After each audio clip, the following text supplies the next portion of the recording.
Hello and welcome everyone, I am Sanguine Rose and this is the third episode of Power and Control, my retrospective on the webtoon known as Unordinary.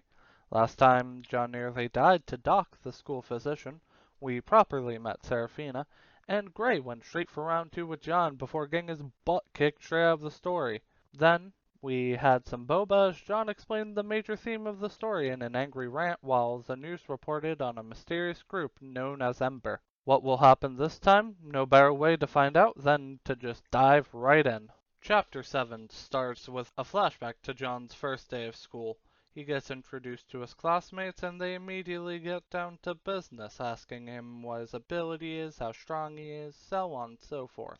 Upon revealing himself a cripple, they show only disgust and disappointment. Later in the day, some bullies have trapped him in a dead end around the school, while Seraphina walks by and ignores John's cry for help. Chapter 7 ends with John waking up to a phone call from Sarah. She is calling about wanting to take John to go shopping. John tries to lie his way out, but Sarah's already outside and knows John a little too well. Turns out Sarah was mainly just there for clothes, and according to her, John rocks a shirt with lame as his only real, big thing. It also has, a bunny, I suppose. After the questionable taste in clothing, they head over to this ability gauge stall where a blonde woman is currently making a fuss. She keeps insisting that the guy running the stand has rated her power too lowly and threatens to blow up the stall, which would mark the end of Chapter 8. Oh boy, these are going by very quickly. Chapter 9 starts with the most important reveal. We finally have Gray's name.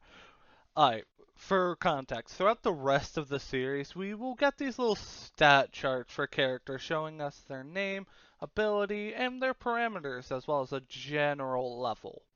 This chapter leads off with the charts for Gavin, our gray-haired bully, and Lavani, who is, as we left off, about to blow up a stand in the middle of a mall for $10. John shows his expert skill in defusing a situation, and by that I mean within 5 seconds, all of Lavani's hatred is focused on John instead.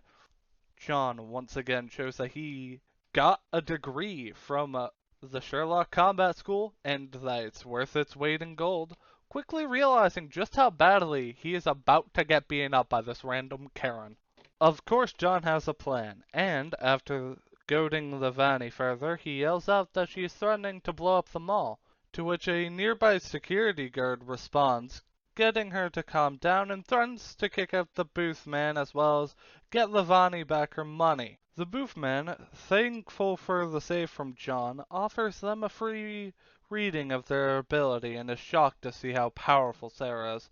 He gives her one of the teddy bears that were supposed to be the prizes for winning. He goes to offer John a read, to which John avoids and insists it's pointless. The chapter ends with the duo leaving and the booth man having an evil smirk as they walk away. By the time our duo leaves the mall, the sun is set and they head through the park to get to a nearby bus stop. While John and Sarah are talking about the events of the day, John looks behind them and we are introduced to the fact that they are being followed by an invisible figure.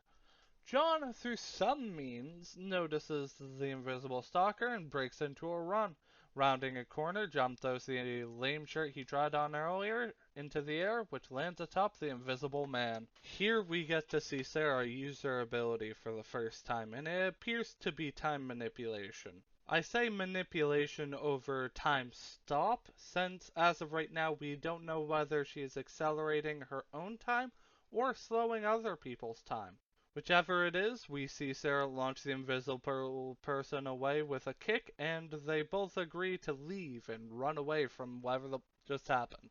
They make it back to John's place without much incident, and Sarah goes to question John on how he knew there was somebody following them, which he manages to dismiss as just gut instinct. Sarah, understanding this is a story and it would ruin the pacing if she kept going, lets him get away with his flimsy story. Sarah tries to leave to go back to her dorm, but John convinces her to stay the night for her safety. While John goes and cooks ramen, Sarah finds a copy of Unordinary, the in-universe book, I should note, on John's coffee table. We learn a bit about the book that was banned right after publication. It's the inspiration behind people's vigilantism, and John tells us the theme of the book that everybody takes too goddamn literally. Alright, John got to rant last episode about the themes of Unordinary the webtoon. I am taking a moment to rant about Unordinary the book. It tries to tell the audience how to use their powers for good instead of how selfishly people use them now. A direct quote from John, mind you. Now here's where I have to bash the people of this world for their reading comprehension because it hurts me. They just follow the literal example of the protagonist of the story instead of trying to apply the lesson to their own lives. Becoming a crime-fighting vigilante is a band-aid solution to the problems that they are trying to fix. If they had looked bigger, if they had realized what the book was actually trying to teach, they could have approached the root of the problem instead of just cleaning up the mess it leaves behind, and well, you've seen how well that's gone for them so far. Okay, all in all, rant aside, these were a solid few chapters, so let's touch up on some things. First, the more obvious tangent, the ability gauger. Between the creepy smile at the end of Chapter 9 and the invisible assailant in Chapter 10, it's a pretty clear guess to say they're probably working together. But as to what they're doing or why they're doing it, we don't really have an answer right now except that it likely has to do with high tiers. Second, and more interesting, John is pretty clearly shown to have an ability of some sort throughout these chapters. Now that is a bold statement but not surprising, so let's just go over the proof real quick. Once again, we go back to chapter 9, as John being so against his ability gauge is a pretty clear sign he's hiding something. If he was a cripple like he said he was, he shouldn't really have a problem with being gauged, but not only does he refuse, he also acknowledges how the man gauges his ability and has a genuine look of concern when the gauger reaches towards him. Combine this with how he noticed they are being trailed by someone who is invisible, as well as additional question dodging when Sarah asks about this very thing, yeah, he's clearly got an ability. With that said, I believe we are done here. If you have any questions, feel free to leave a comment. Have a good day, do well, goodbye.